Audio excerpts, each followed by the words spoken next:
Welcome to She Gets It Done, the podcast for dog owners who need straight to the point, honest dog training advice. With your hosts, Sana and Tony, let's get into it. All right, welcome Anastasia to She Gets It Done. Would you like to tell us a little bit about yourself? What do you do? Where are you from? Where do you train? Lots of good stuff. Yeah, sure. So I live and train out of Brooklyn, New York. Train mainly in Brooklyn and in Manhattan. Sometimes I'll have clients like in different boroughs. But originally, I was born in Moscow, Russia, moved to US like 8 years ago, and has been in New York since then. Grew up with animals, all kinds, sort of like from fish tanks and frogs to large dogs. Wanted to be a veterinarian. Decided that I will do psychology instead, which was an interesting choice. You know, they really shouldn't let you decide your future when you're like 18, but hey, it worked out. So I got my undergrad in sports psychology and social psychology, which I actually do use still, but I ended up in the end working with dogs. When I moved to New York, I was just like, no, I can't. And initially I started just boarding and doing walks and doing some like basic drop-in visits and stuff like that.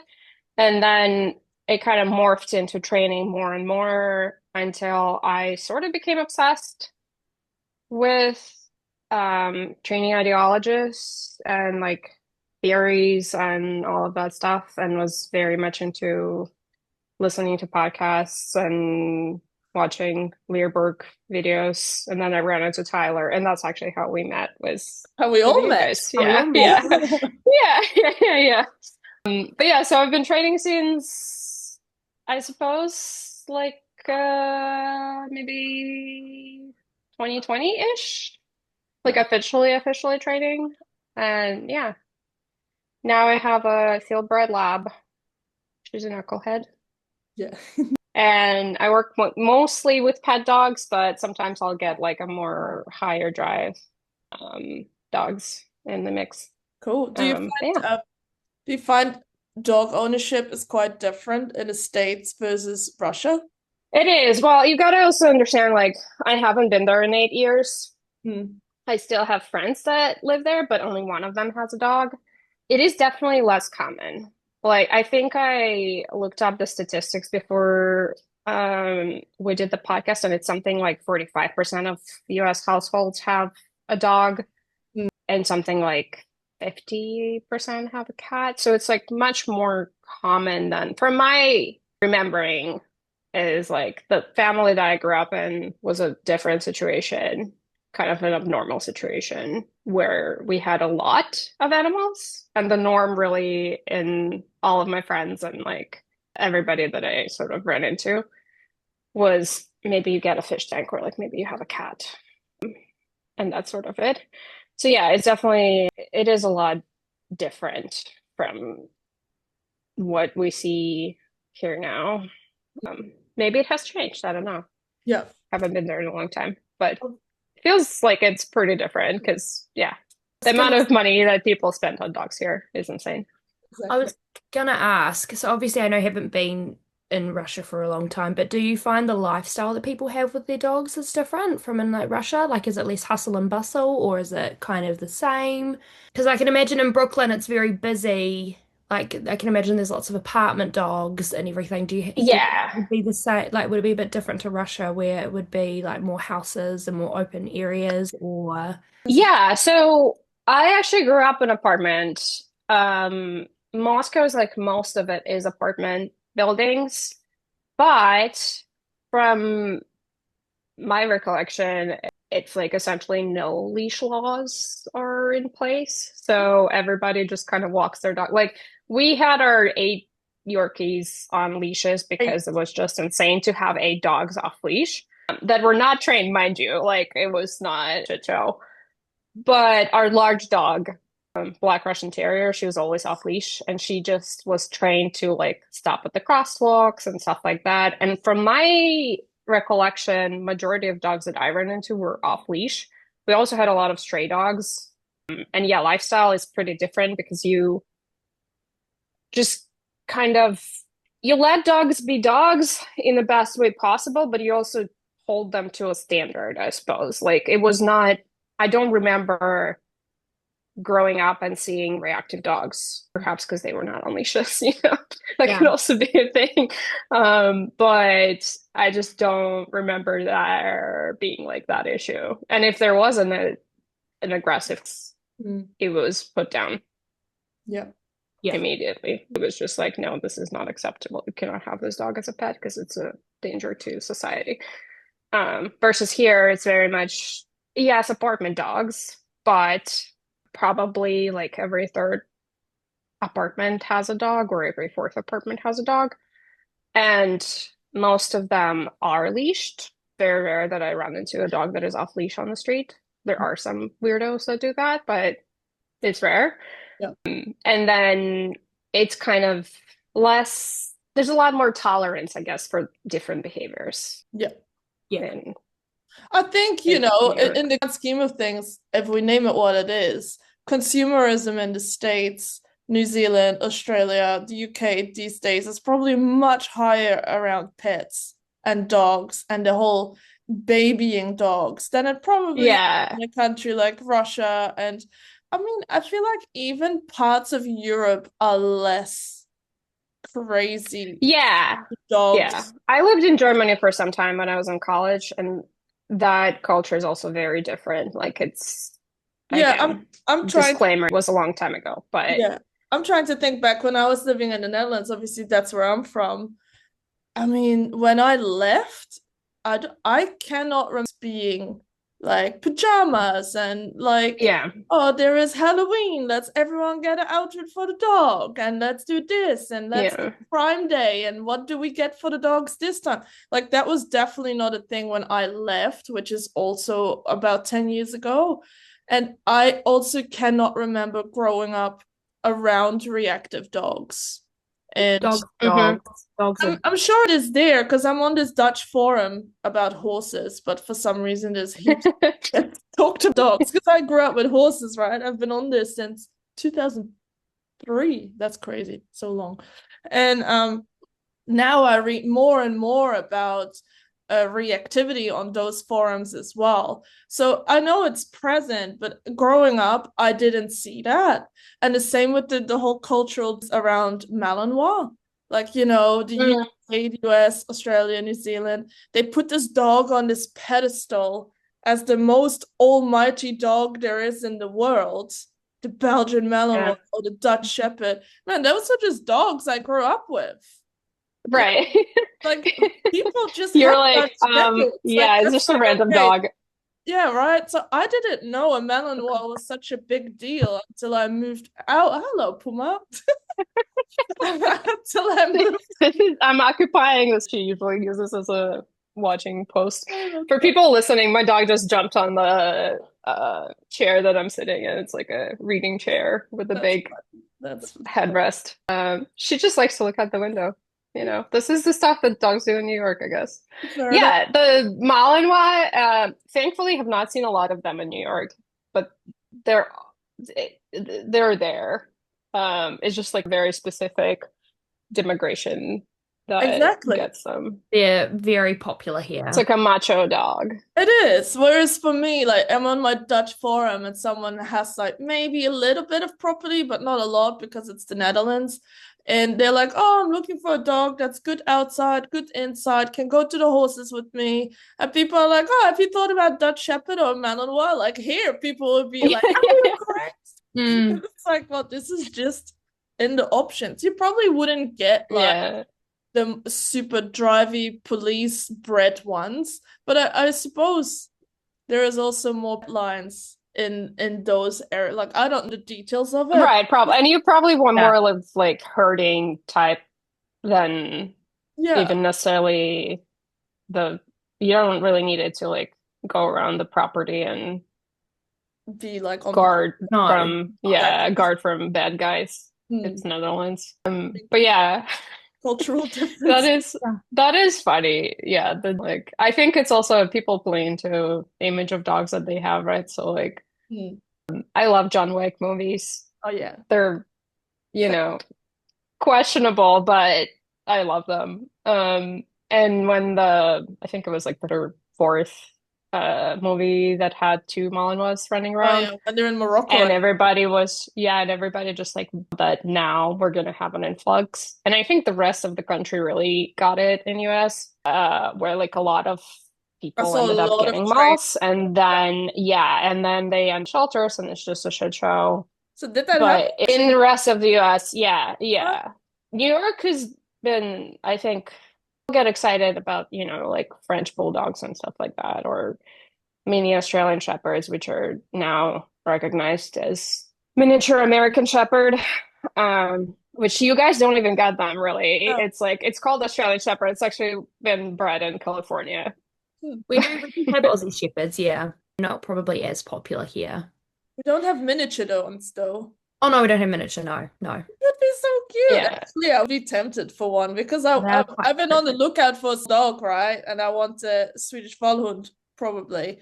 But I like if we had miniature Aussie Shepherds, It's a German shepherds. definitely not that one. Imagine that. Yeah. But I would definitely consider a miniature Aussie Shepherd. Yeah, We they're tempting.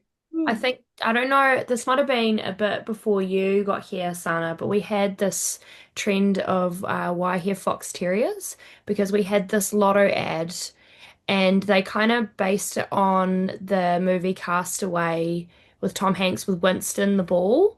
And it's like this guy's in the boat. He's found this lotto ad at this lotto ticket, and it's like the winning ticket. Right. And then his dog Winston is in the boat, and the ticket flies away, and the dog Okay. jumps off and swims away, and it's like in a storm, and he's like, Winston! And the dog like flies away, like goes away, and I can't remember how it ends. I think it ends up he like gets back and he like, oh, that's right. It turns out that this guy is like walking around, he's lost his dog and all of this kind of stuff.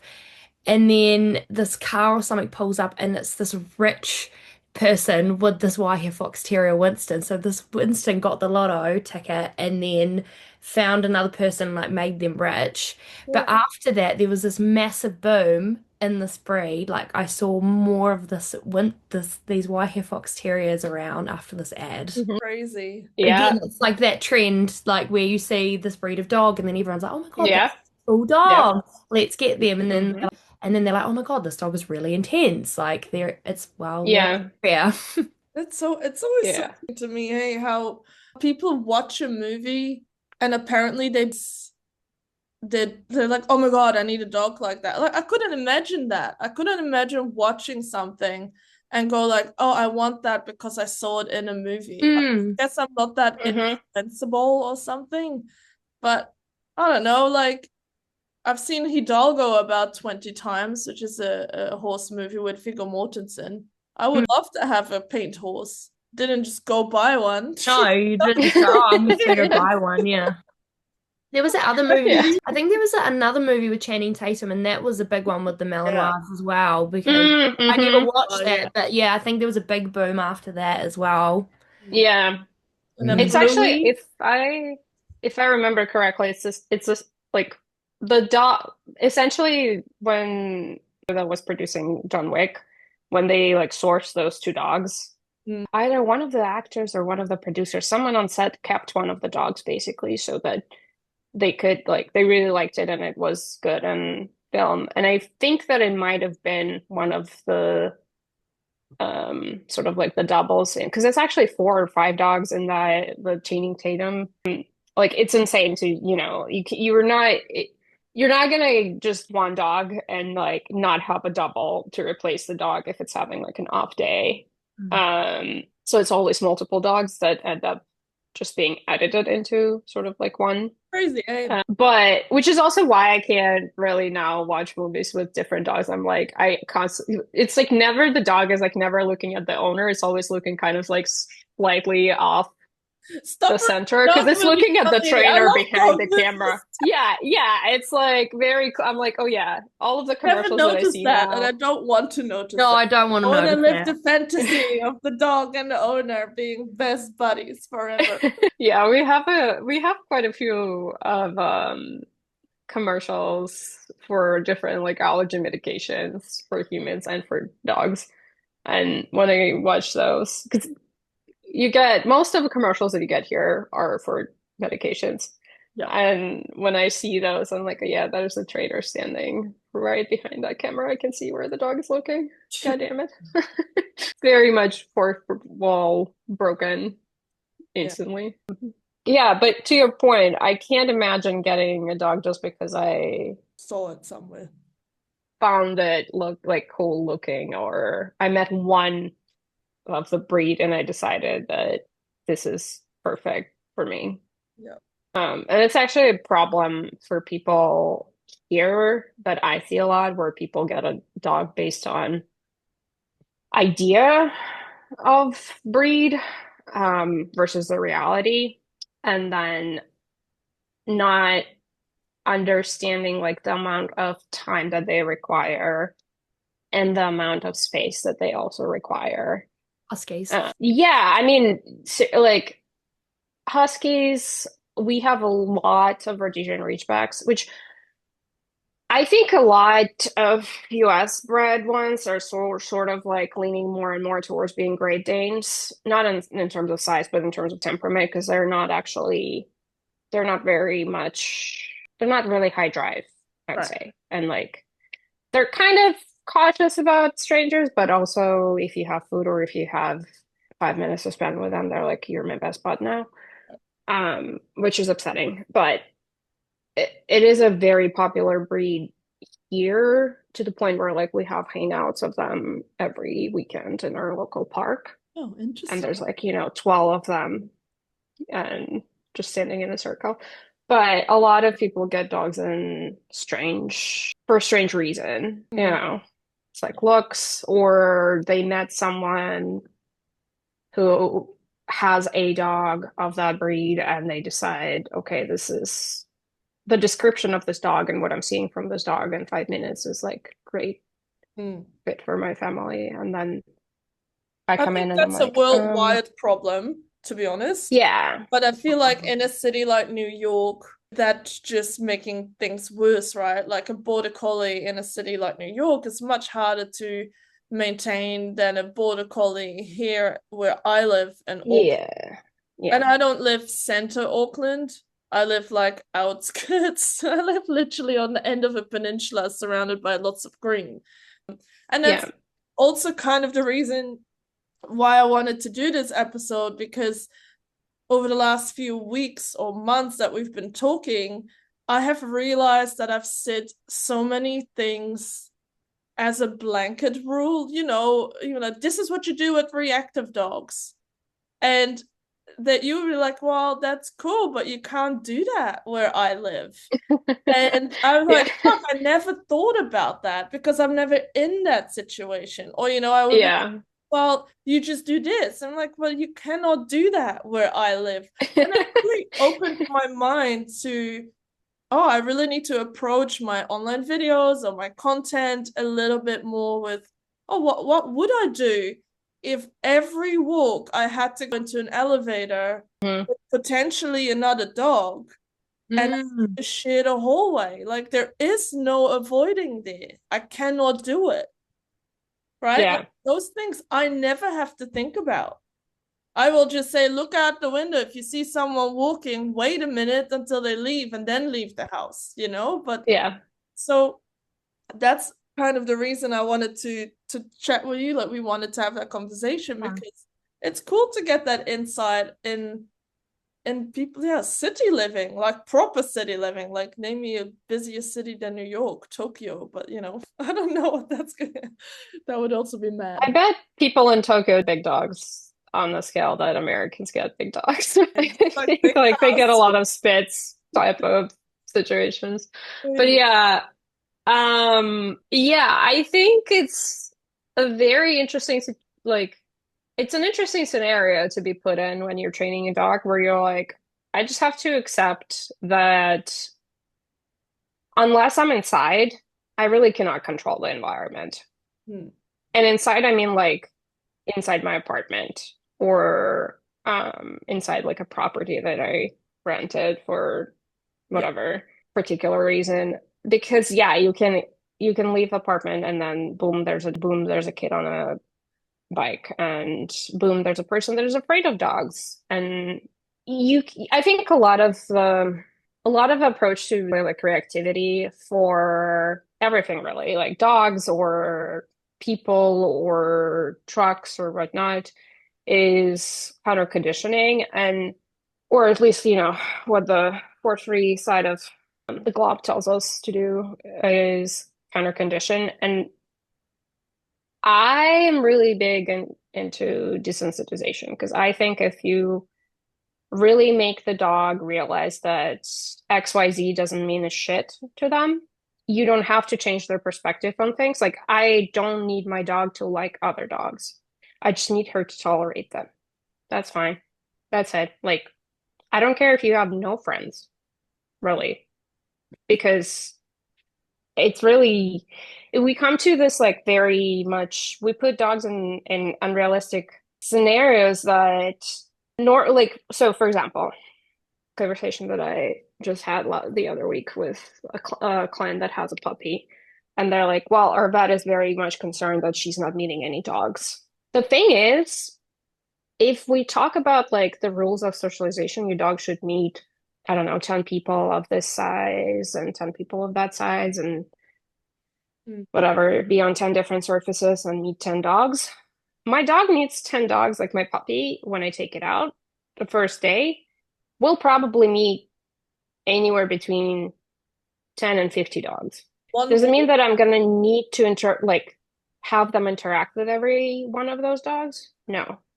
So it's almost like I actually need them to think that it's just trash on the street, or like a trash can or a pigeon or a person, anything. It's just like I need dogs to ignore the environment as much as possible, because there's too much environment. if I were, yeah, exactly. It's like if I were to actually make a big deal out of every time that a dog passes us or a person passes us, You I make would almost it be anyway. drawing attention unnecessarily, and then I would be overstimulating the dog to the point that it would not be overstimulated before if I just was not making a big deal out of it.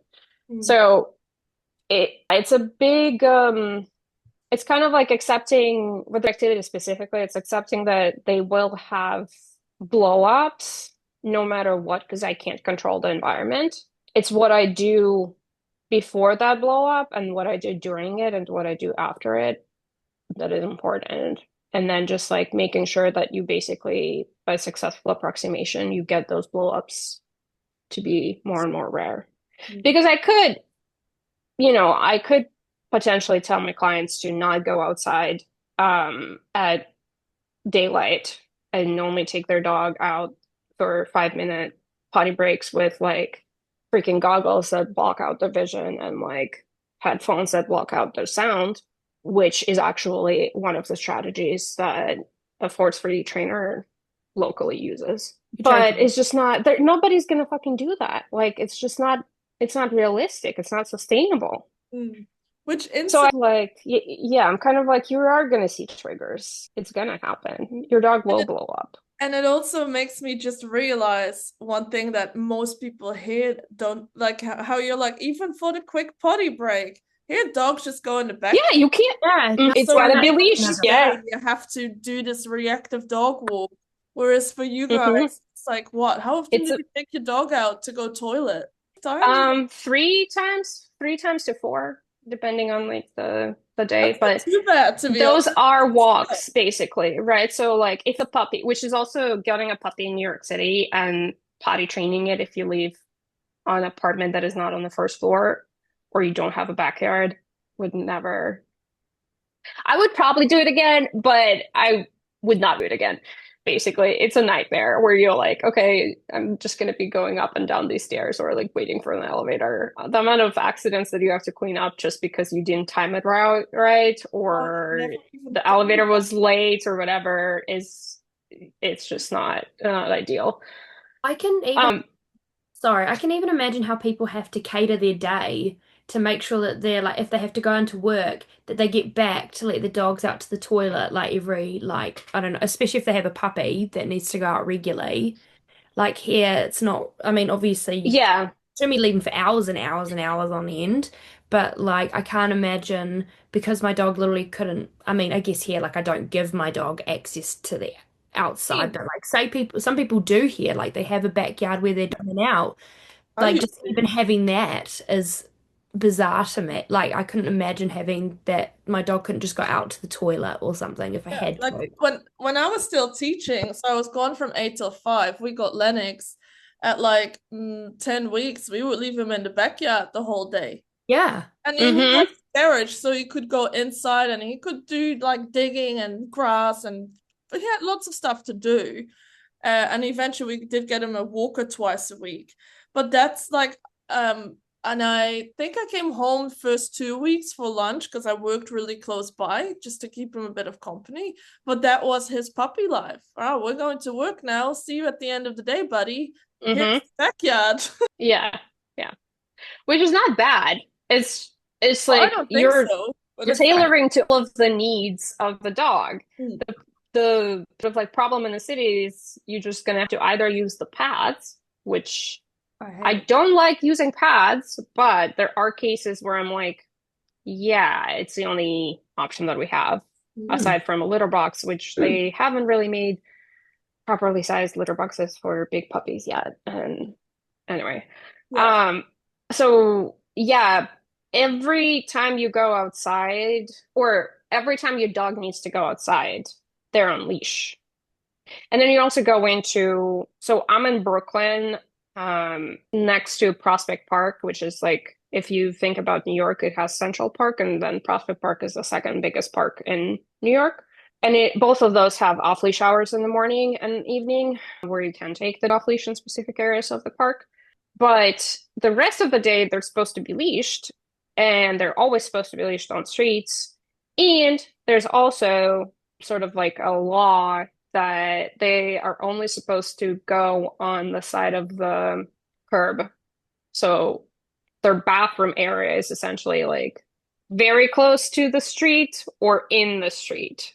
Jesus. And a lot of people struggle with it. I've never actually seen anyone get a ticket for their dog like going in the middle of a sidewalk, but in our local Facebook groups and our like local next door groups, that's a big anti-dog ownership point that like your dog shits inside, in front of my building, and then there's whatever on the sidewalk. So it's like there's just so many teeny tiny rules that all add up, and it's like That's the stuff people never requirements. have to think Yeah. about. Like, I was, Yeah. oh, So yeah. yeah, so like a lot of a lot of dogs here, for example, it's a two. So like if the backyard and they've allowed the dog to go in the backyard, then there's a good chance that the dog is not going to go when it's leashed on the street because it's not used to people being around when it goes to bathroom, and it's not used to being on leash. And then there's a flip situation where if they've done the potty training on the street, then the dog might have like these specific, tree beds or whatever that it goes to. So it's like very much, I never thought about potty training Mhm. this much in my life before I became a trainer in New York City. Like it's a big thing.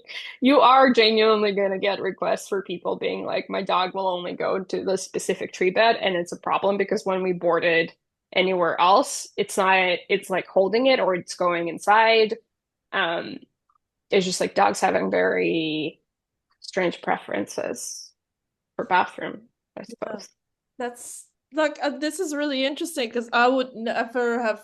Yeah, this is just not a problem here. And No. Yeah. here, Auckland, I would say even if you live somewhere in buttfuck nowhere, America, you wouldn't have that problem either. Anywhere where No. there's space. Yeah.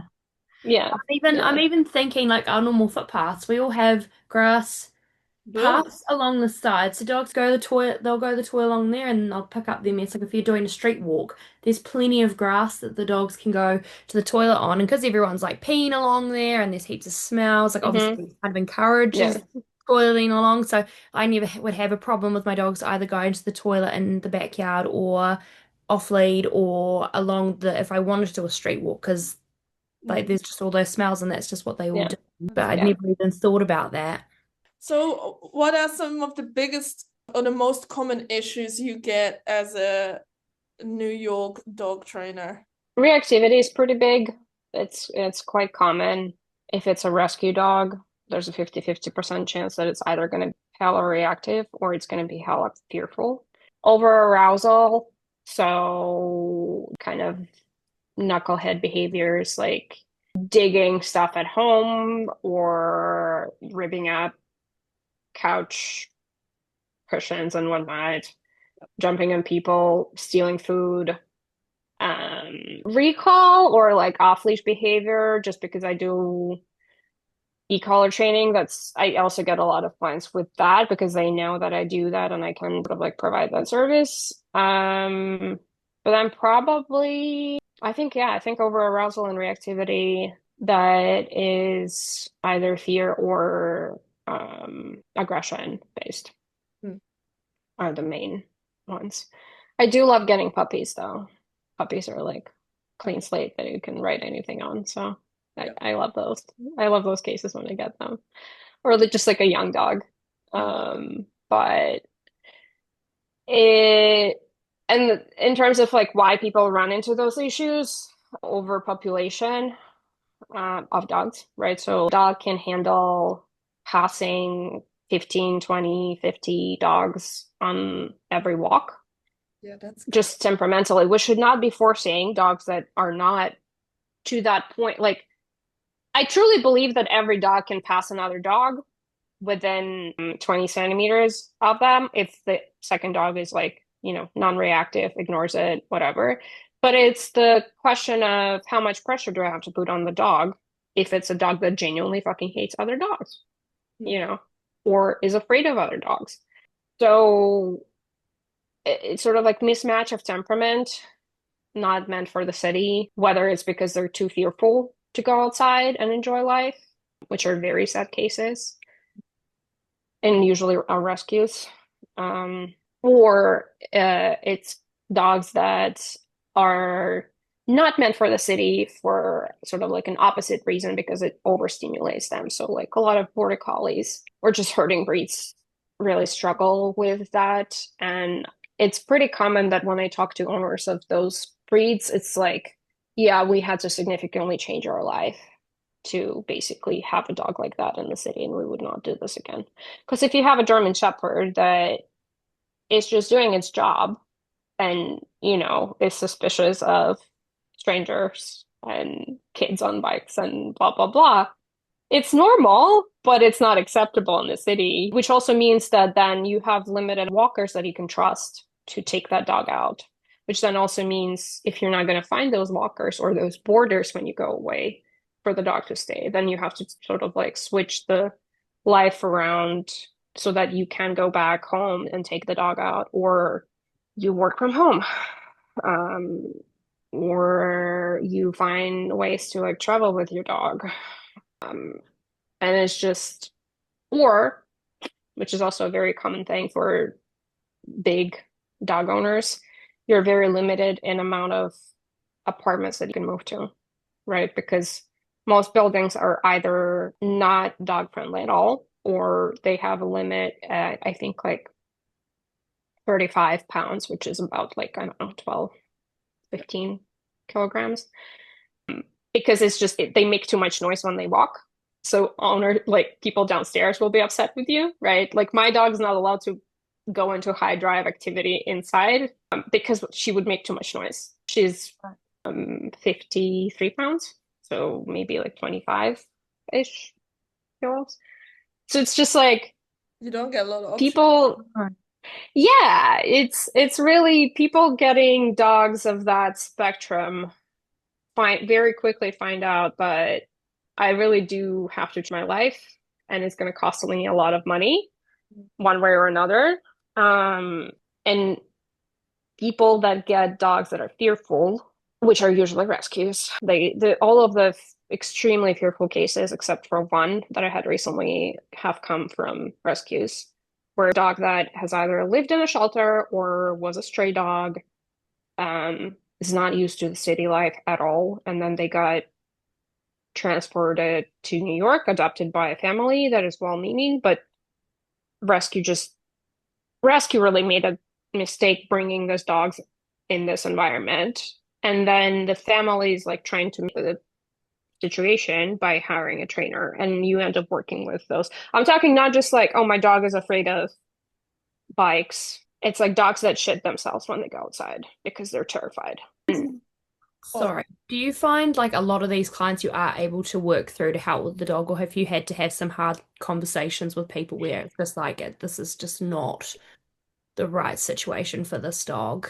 Almost all of them are, this is a not right situation for this dog, but which is honestly, so I'll usually, when I get a like severely fearful case, I'll work with them for about 3 months. And then if I see a specific amount of progress that I'm like, okay, this kind of falls into the statistic that I already have about my previous fearful cases, I have that tough conversation. And I also preface, like before we start the training, I explain that fear is really not linear. You do not know how it's going to go. It's a lot of emotional investment for unpredictable outcome. And so kind of like at the 3-ish month point, I will usually, if I'm not seeing a lot of progress, I will have a conversation of, okay, first of all, we're going to bring in meds if you're up for it. And then second of all, I think that even with meds, there's a high chance that this dog is never going to be happy in the city. So I need you to think about it, and I need you to give me, an answer of, would you like to continue or no? And the saddest part is a lot of people actually do want to continue because by that point, obviously, they're used to the dog. And there's also a big blame associated with rehoming. And there's overpopulation in shelters and, all of that stuff. So I have a few dogs that I've worked with where my opinion after years of training still stands that they're not meant for the city, but people do not want to rehome them. So we just kind of found a middle ground of this dog is going to be okay for 30 minutes outside. It can go from point A to point B. Point A is usually apartment. Point B is the park. When it gets to the park, it's happy. When it comes back out of the park and gets put on leash, it's unhappy. You have about 30 minutes to get this dog home. So then you're literally changing your life, right? Because like you're not going to move anywhere away from the park. Yeah. But people don't want to rehome them, which I don't think is right, but I also I haven't found the words yet in those cases to be like, no, I'm not gonna, I don't have the heart to also say like, I'm not gonna work with you. Yeah. Well, the blame is here to rescue for rehoming a dog from freaking Costa Rica to New York City, or wherever the dog came from, if it's a quiet place, like, and how we have these testing methods, like, oh, the dog is okay with cars. Well, yeah, if you test that dog in my street, it probably is okay with cars. But if you test it in your street when everyone is honking and shouting at each other, oh my God, it's a whole different. Don't even get me started on like, I learned to drive in New York City. The amount of honking that people do is insane. It drives me nuts. Like I've been in New York, so I can't even believe. No way. Yeah. Or just as a funny one, as background for listeners and Tony, like one day Anastasia's voice clipping me and she's talking and all I just suddenly hear is like beep, beep, and it's just the whole of New York in the voice clip, and I'm like, holy shit. And was that truck was trying to reverse? Yeah, there was like a USPS, like a postal truck that got parked, and the lady was like asking it, another lady in the car was asking it if it's gonna move soon so she can use the parking spot or something like that. But she honked and then he honked, and then the cars behind her honked, and then she's yelling at him, and it's a mess. Yeah. And then there's a helicopter overhead, which we get a lot of them.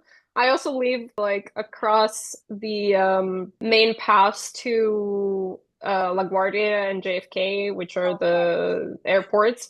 And so every like 5 minutes we get a airplane coming over. Which I am so desensitized to, which again, this is why I like desensitization more than counter conditioning. Like if somebody tried to make me excited every time that the plane went by, I'd be like, I can't do this anymore. Like, yeah, just like it's too much excitement. I just don't notice it now. Which is a comparison, actually. I think that's that's what we mean with neutrality, right? I think that's a really good way to make people understand what we mean with neutrality. It's like, well, if you live under a flight path, I don't want you to be excited every time you see a plane because it'd be exhausting. I want you to just not notice it anymore. I just want it to be like invisible to you, which is what you need when you go on a walk and you see 50 dogs on one walk. Oh my God, that would stress me out. Yeah. I've sent you the video of our off-leash hours, right? Like on the... That's also completely a whole different world from... Yeah. Essentially, I don't do off-leash training with every client, but if it's a dog that is very big or it is high drive and it's not going to get exercised within, like what can be done on leash or what can be done on the long line, then I'll usually be like, okay, let's look into off-leash training so that you guys can go to off-leash hours, even if it's once or twice a week. So off-leash hours are before 9 a.m. and then after 9 p.m. So before 9 and then after 21.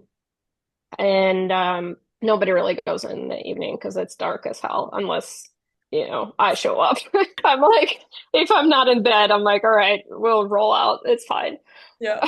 You just say hi to all the raccoons and all the like possums that hang out in the park and like a couple of homeless dudes. But other than that, it's totally not by any means, life-threatening and nothing like that. Yeah, a very safe experience. But the morning ones are essentially like before work starts, right? So like for a long time ago, I think it was like 20, if not 30 years ago, there was a petition to introduce half-leash hours at Central Park and Prospect Park by dog owners. And they did so, and now it's like specific areas of the park, you can take the dog off leash.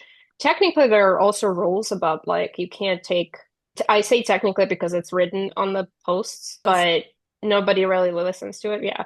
So like you can't take human aggressive dogs and you can't take dog aggressive dogs off the leash. And the dog must be under voice control. Never seen anyone get into trouble with it. We just had a discussion with Sana about a dog that keeps coming back even though it has attacked other dogs. And it's not a unusual occurrence, I should say. Like it's not a norm, but if there is an aggressive dog, it's really hard to get them to stop coming because there's no enforcement of the law from either police or the park.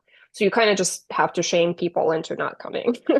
I can imagine that's quite difficult as well because here obviously we have quite a few options of where we can go. So so I wouldn't want to take my dogs necessarily to like a beach near me because it's really busy. There's a lot of dogs. Same thing. We have rules where your dog should be recalling as soon as you call them. That is not the case. But I have the option where I can take my dogs to quieter areas where they can run off lead and they don't come across really any dogs. But I can imagine there where you've only got two parks, it's really difficult for owners when they need to exercise their dogs. And the only two parks that you have, you still come into contact with dogs that really shouldn't, or they need training, or like the owners shouldn't be taking their dogs there because they're not following the rules. I can imagine that's really difficult and frustrating for owners, especially ones that are reactive and they just want to be able to let their dogs enjoy their own space, where if people had control of their dogs, it wouldn't necessarily be an issue because you can make it neutral because some dogs might be there, but they don't come over. But that's not the case, right? Yeah. We come back again to like, I do not have control over the environment when I'm outside. So I need the dog to be to handle things. So how many dogs are there on average on like off-leash hour on a freaking Saturday morning or something? I should do a head count at some point, but I would estimate that it's about like 200 maybe. Fuck. ish. Holy moly. Yeah. Yeah, I should also say that like there are smaller parks that have also off-leash hours, but we're talking smaller, like, sort of like size of a three-bedroom apartment. Yes. Or yeah, it's like not really somewhere where I can take dog that is larger than 20 kilos and properly exercise it, especially considering that those parks are probably going to have like 50 dogs on a Saturday morning.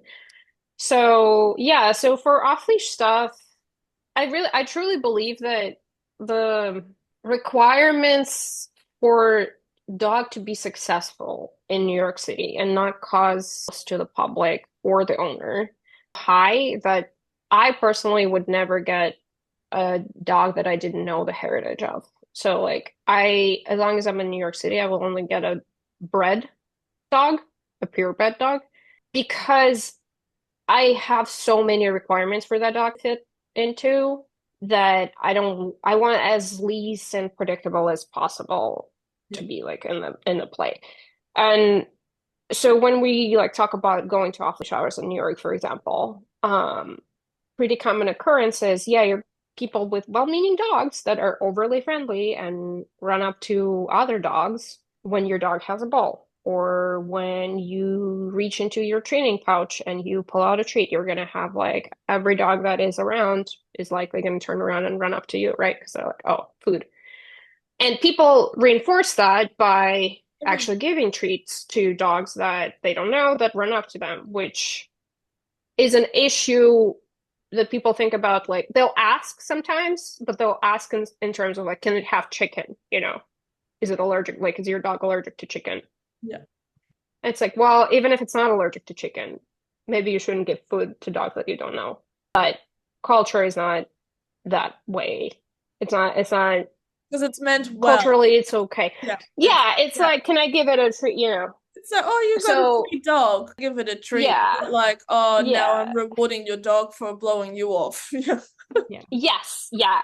Frequently, it'll be a situation like that where owner is like trying to get attention of another dog, and then the person that has treats at hand will say, "Oh, he's just being friendly." It's like this playful, yeah, it's like this playful thing where they say something like, "Oh, he just knows that food," or like, "He's just here for himself right now." It's choosing better. And it's like, yeah, it's like, well, he's making, good choices because he's saying, here, I have food, you don't have food. And maybe owner has food. But it's the approach to obedience in a way where it's like, guys, come fucking on. But so your dog needs to be, when you go to off-leash hours, what I'm saying is that your dog needs to be okay with other dogs running up to it when there's food and or toys present, right?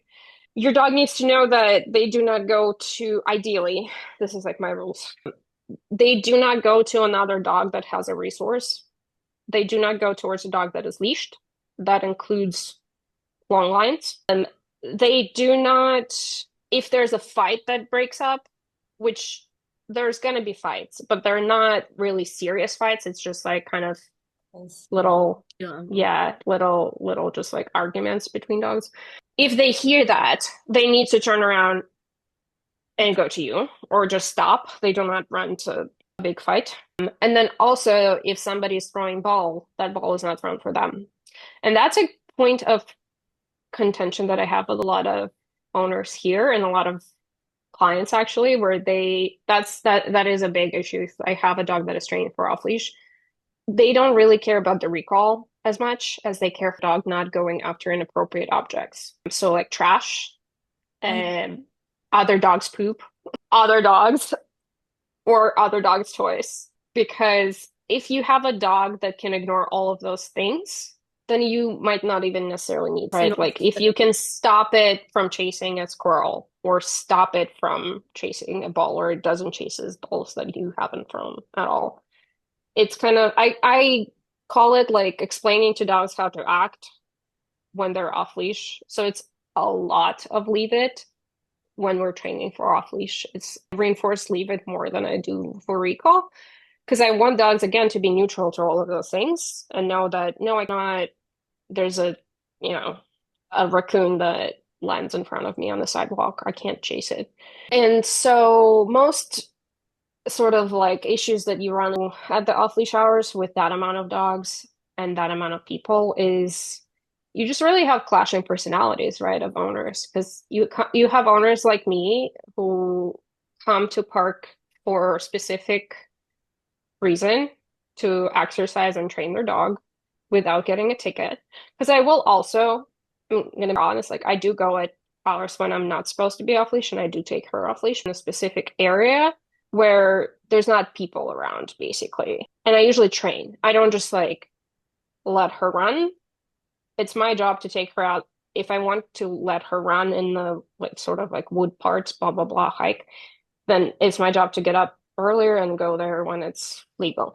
But so you have people that come in because they high drive dog that needs to be trained and exercised, and then you also have people that come in because they want their dog to have friends.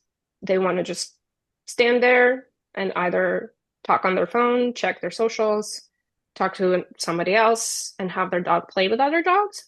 And then you have also owners that walk through the park with their dog, but their dog is doing whatever the hell they want, and owner is not really paying any attention.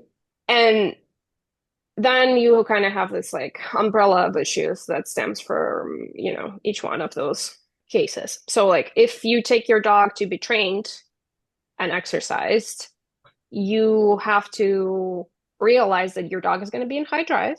They're going to be very motivated for the Whatever it is. toy or whatever it is you're using to train them. So if another dog will run up, your dog needs to be okay with it. A lot of high drive dogs are not going to be okay with somebody running up to them when they have a ball, right? So what would you Because say sorry to interrupt you. So what would you generally recommend to your clients? Because I feel like that's something Tony and I will have in common with you as well. Like people are Mhm. always like, oh, there's always dogs running up to my dog. What do I do? Right? Because it's a big problem here as well. But for you, it's even more. Yeah, I know. I it's always just more think I prevalent. It can't happens stop more it. often. That's Yeah, it. yeah. Yeah, so my approach is it's not your resource, basically. Right. It's not your resource to resource guard. I out them, so I tell them to drop it. And then when it's on the ground, they're not allowed to guard it. They're Right. not allowed to pick it up. They're not allowed to guard it. So when I see another dog approaching, I will out the dog. Or if the dog is chasing the resource, I will stop them and recall them And what if off there's of that no ball. resource at all? And it's just you're doing your own thing with your dog, and you just have dogs rushing your dog. Do you have any things you generally do for that? And you're saying like you have a dog that is not okay with that?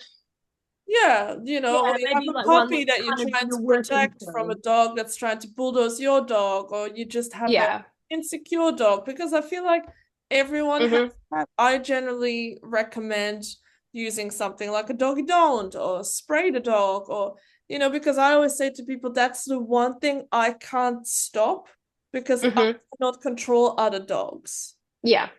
But at the same time, I also think it's very hard to teach a dog that hates being rushed to not snap at those dogs. Yeah. They need to know that you're gonna handle it.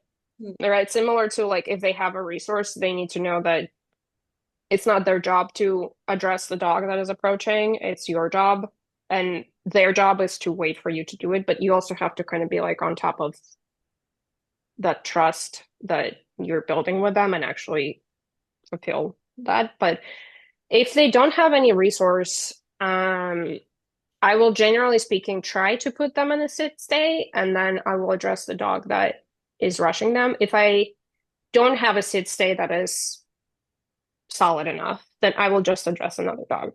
And I will correct them if they aggress. So it's a leave it for approaching the other dog, right? Like I don't really want you to like Hmm. it's okay if you guys sniff each other and whatever, but I don't want you to start playing with that dog, Yeah. or I don't want you to like go to another human that owns that dog that is like 100 meters away and is on the phone.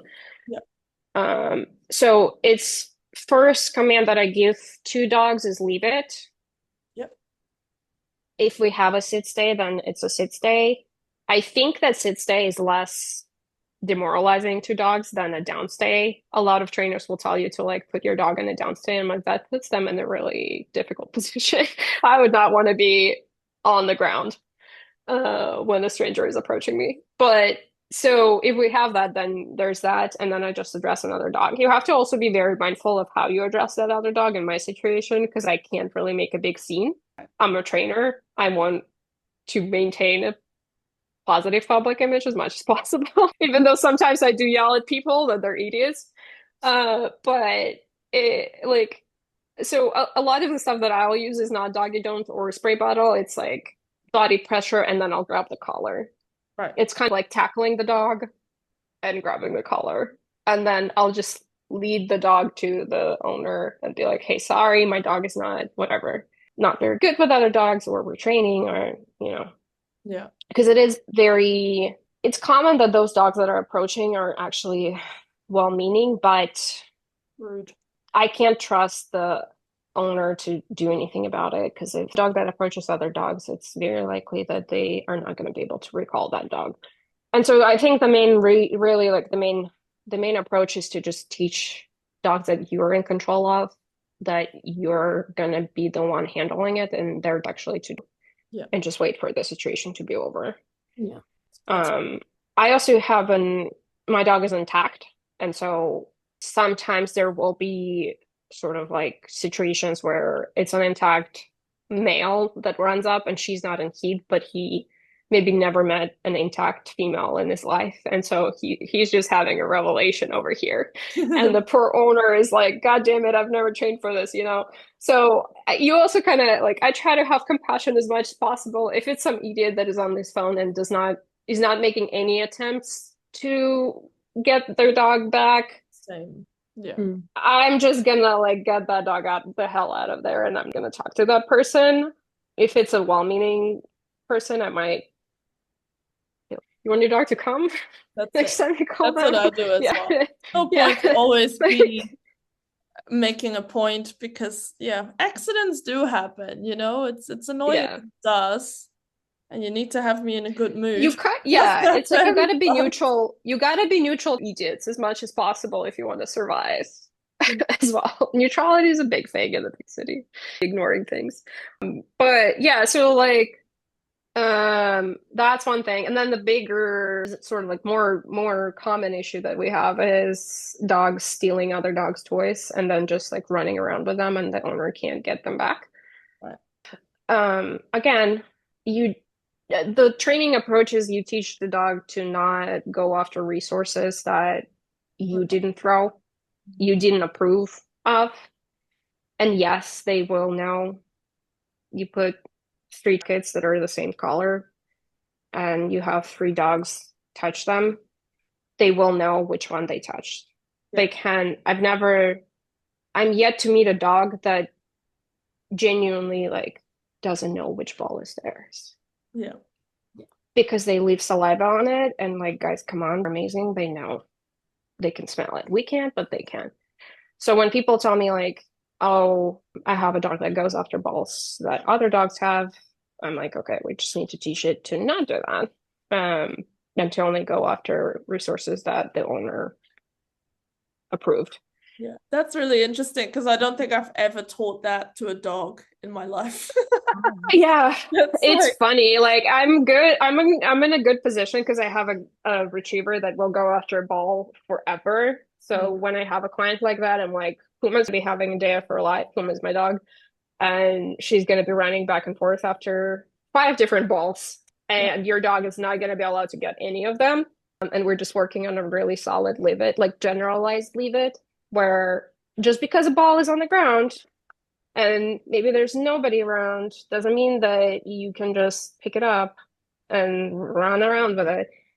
And then I think also a big thing that people don't really like think about is commands at distance.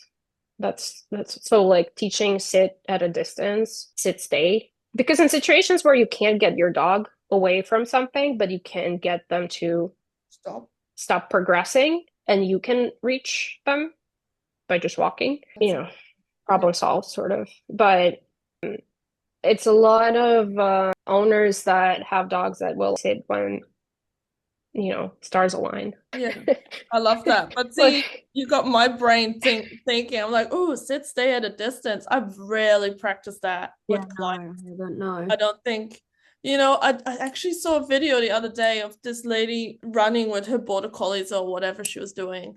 And mhm, a bunch of cyclists came by and she was in an off-leash area and she would just shout down at the dogs and they were like, I don't know, like mhm. 100 meters away. And they did. And the cyclists just drove by. And I was like, that's really impressive. And my dog can definitely not do that. And I'm not going to sit here and pretend they can Yeah. because I just never needed to practice this. But that's Yeah. definitely something I was like, oh, maybe I should work on something like that because that could definitely be useful in some cases, which I Hmm. suppose you see a lot more in dog sports. Yeah. Yeah. Kind of I like just, control at yeah, I a just never distance. thought Yeah. of it like, oh yeah, I'll ask my dog to do a down or a sit from 100 meters away. It is easier to teach if they're chasing something, or Mm, if you have two people, obviously. So, like, if you have them on the long line and you like gently, release them to a piece of food or whatever, and then you the long line and you say sit, yeah, they're not going to be able to progress forward, and they're also unlikely to go back to you. Because for mini dogs, the picture is like I sit in front of you. So if you just tell them to sit when they're away, they'll be like, yes, I'll come, and then I'll sit. If they have something to like that pulls them forward, then you can sort of break that drive between you and the food or whatever it is, the toy, and then have them sit at a distance that you lock long line at, and then you just kind of like progress. And I actually like to do that with dogs that are very nutty about resources and chasing ball, right.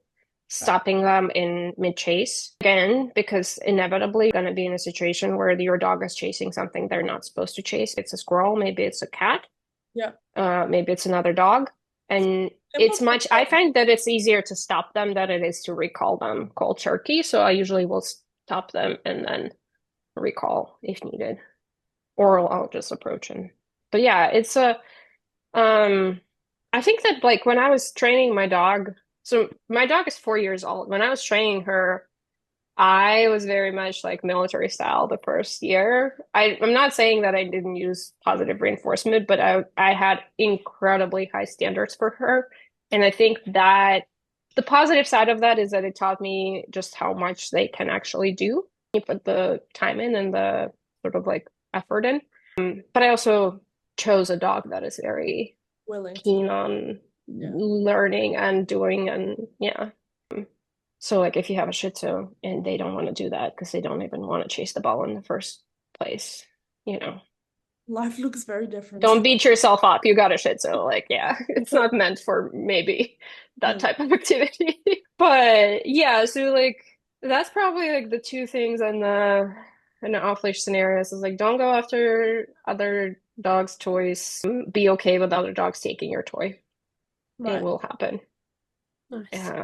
It's pretty like I've had people ask me my Venmo so that they can give me whatever, like $5 for that chuck it with a squeaker because they can't get it away from their dog. And I'm just like, I'd rather you're not, honestly. Like I want you to take this as a your dog should not be off leash experience versus I'll just pay somebody every time that my dog They steals a take toy something. of theirs.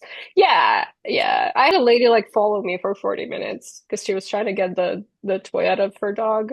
She just me for 40 minutes around the park.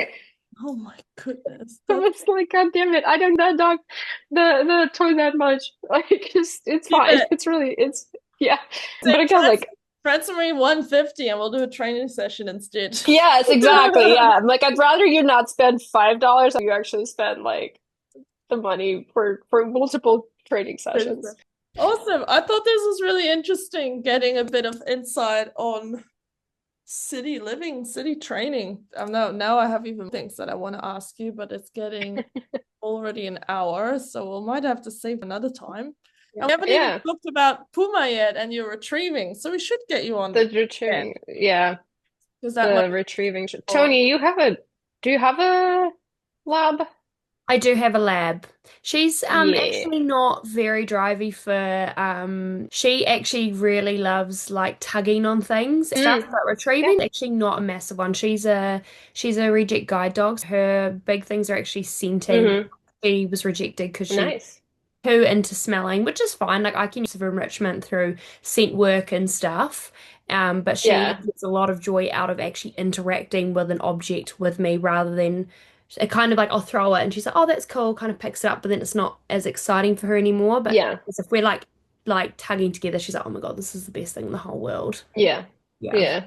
Which is quite That's good. helpful in some ways. Like I guess she's not motivated to like, take anyone's balls or anything like that. But I'd like to work on Yeah. that a bit more with her, like have a little bit more drive to grab things and, all that. I'll have to ask you about that kind of stuff since you've done a lot of that with your dog. Uma's thing is with tug is like she plays tug, but she will rush it around every goddamn time.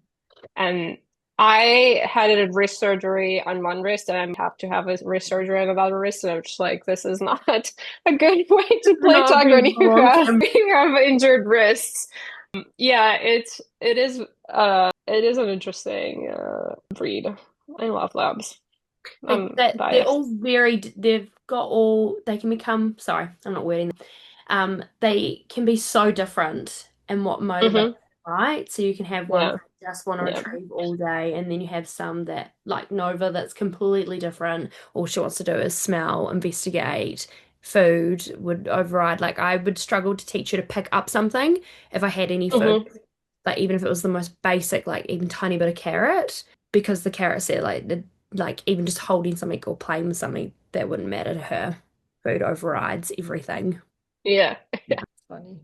Mm. Lots of different labs out there. I wish I saw more of those labs though, the drivey labs. Yeah. I think in US there's more than perhaps in New Zealand and in Australia because I never see it. there's a lot more people that hunt with them, just more breeding People stock. here get pointers for that. Pointers, Mm.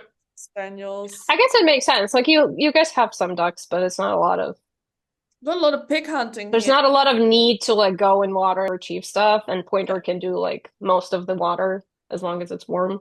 There is quite a bit of So why hunting not? here. There's quite a bit of hunting, like duck hunting and all that here. I think that's becoming a bit more popular, but a lot of people will buy GSPs for Mm. retrieval and stuff rather than like working line labs. I think there's like a couple of them around, but they're There's a lot of they're deer not hunting. very popular. Is it deer hunting and pig hunting, eh? That is Like my friend has GSPs, but she does duck hunting and deer hunting, so she kind of would like a dog that could. They just the like wounded deer. Yeah, so And what? you have to like make the shot here, like you have to Yeah, close and make it, but yeah, they'll track it and find the deer. yeah, Duck hunting's more what they do, but they also do deer hunting, yeah, so hmm. So GSPs are more popular for that. bit yeah, bigger, I suppose. Yeah. A bit more crazy too. Yeah. yeah, yeah. Next episode topic, Yes, hunting. hunting. We should. We've never talked about that before, and I think it is good because a lot of people have a hunting breed and they might want to And I hunt, will say, but they can still do a yeah, lot of hunting training to satisfy their yeah, dog without having to go actually shoot any animals. Yeah. yeah, Yeah. yeah. And also, like, if they just go to sort of like more mainstream training channels or information, whatever, forums for specifically hunting training, they're gonna get quite a bit of pressure put on dogs, and not many dogs that are like if you raise a dog in that manner, they can take it. And if they're super high driving, they can take it. But if you just have a, GSP that you raised as a pet for 3 years and then you decide you would like it to play fetch or something like that, and you're gonna put amount of pressure that gets put on a relatively like middle of the road hunting dog, that GSP is gonna be like, I'm not interested in This at all. doing anything to do with this. Yeah. So I think it'd be good to have a perspective of more of like balanced Yeah, I love that. trainers. Mm. in that. Yes. Yeah, we should plan it in. Well, thank you for this episode, our intro episode. I thought it was Of really cool course. to listen to. Thank you, on all across the world. And then we'll see you next time. It's lovely to Yeah. finally meet you as well. Very interesting and very different Yeah. I'd never considered before, especially when you are making online content, as Sana said, like you're kind of thinking about the place that you're from, not necessarily Yeah. anyone else around the world that might be listening that lives in a completely different situation. Yeah. That's an interesting point for me also, because like obviously haven't been in suburbs or just kind of like more quiet environment in at least 8 years. That's it. It's a good thing for me to also keep in mind.